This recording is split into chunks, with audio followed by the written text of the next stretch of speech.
qonnaan bulaan amma haaromee ijaare kun lafa sanaaf kaartaa qaba. Mana sanaaf kaartaa qaba. Qabeenya qaba. Ittiin liqeeffachuu danda'a.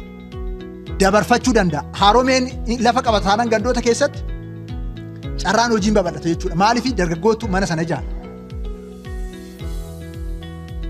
Dinagdeen sila jenne sun abbaa qabeenyaa hin humna jechuudha. Miliyooneroota hedduu baadiyyaa keessatti humna jechuudha. Investimentii hedduu baadiyyaa keessatti saaqna jechuudha. Industirii godoo babal'isna jechuudha. Magaalaan achitti uumame sun industirii barbaada. Industirii xixiqqaa barbaada. Tajaajila barbaada. Sana hundaaf carraa banne jechuudha. Haaromee irratti sosochiin jalqabame. Qaanqeen qabatte kun Oromiyaa guutuu fudhattee Oromiyaa guutuu hoggansi aanaa, hoggansi gandaa, hoggansi godinaa cimee harka wal qabatee hojii kana dhugoomsuudhaaf irratti hojjechuutu irra jiraata.